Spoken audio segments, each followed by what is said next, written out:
ang latest matapos ang mga higanteng revelasyon ni Mami Raquel noong nakaraang Sabado. Hindi nanligaw. Ako yung tomboy. Pero sunod ko nanay ko. Nasasaktan pa ako ng nanay ko.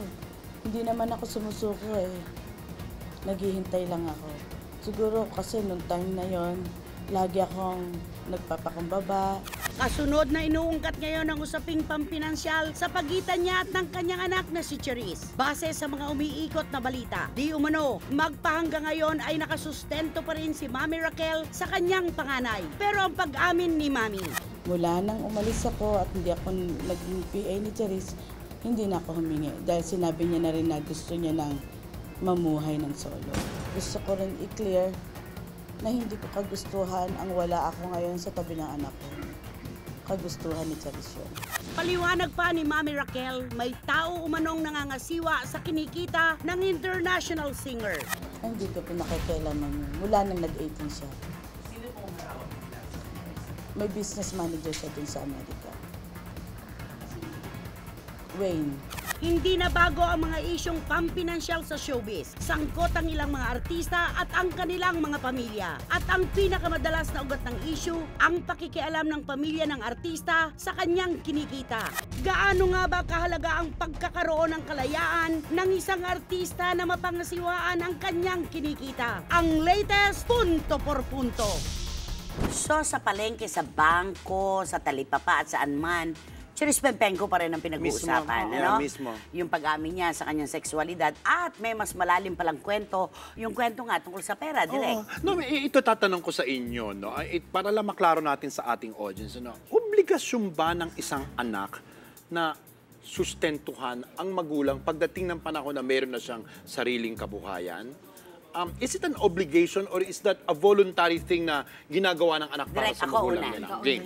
Okay, kahit naman sa anumang larangan at sa ang usapin, hindi obligasyon ng anak ang sustentuhan ng kanyang magulang. Pero sa kulturang Pilipino na kinalakihan natin, dakila ang isang anak na tumutulong sa kanyang mga magulang. Oo naman. So ganun tayong mga Pilipino. Totoo. Kapag tayo kumikita na, hindi nga ba't may kasabihan pa tayo, ang unang sweldo ko ay para Sa kay mama. tatay at Oo, nanay. oo, Di ba oo, ganon? oo. So, hindi nagiging obligasyon, kundi konsiderasyon. Okay. Yun direct ang akin. So in other words, hindi pwede ang isang magulang na mag-demand sa anak, hoy, anak, kailangan hindi po pwede yun. Wag naman. Wag Hindi naman siya ganon. direct. Hindi naman siya carved in stone na it's in the law na dapat magsustento ng anak. But it would be nice, di ba? It would be nice tama. kung ganun. Lalo Culture na natin.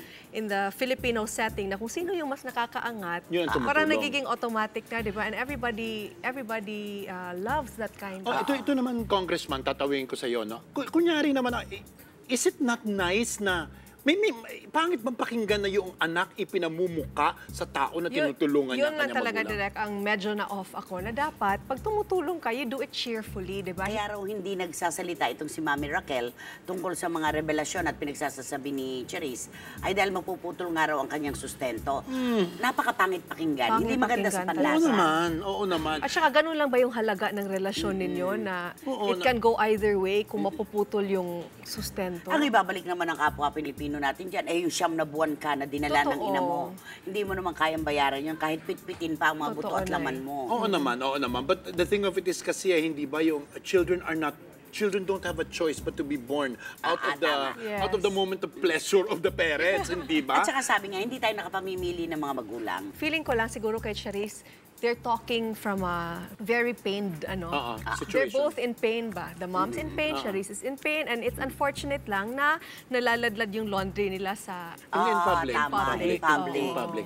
But Hindi the thing of it maganda is, tingnan. uulitin lang natin, no, I hope si Cherise will go back to recording at muling marinig natin ang musika niya. Tama. At kay Mami, move on. Let's move on. Kung ganyan ang pinili ng iyong anak na 18 anyos na naman at napili niya, ito ang landas na gusto niyang tahakin. At dito siya maligaya. At dito sa maligaya, I think bilang isang magulang, dapat maging masaya ka kung yun ang ikaliligaya ng anak mo. At kung pagkakamali man yun, let her learn her lessons.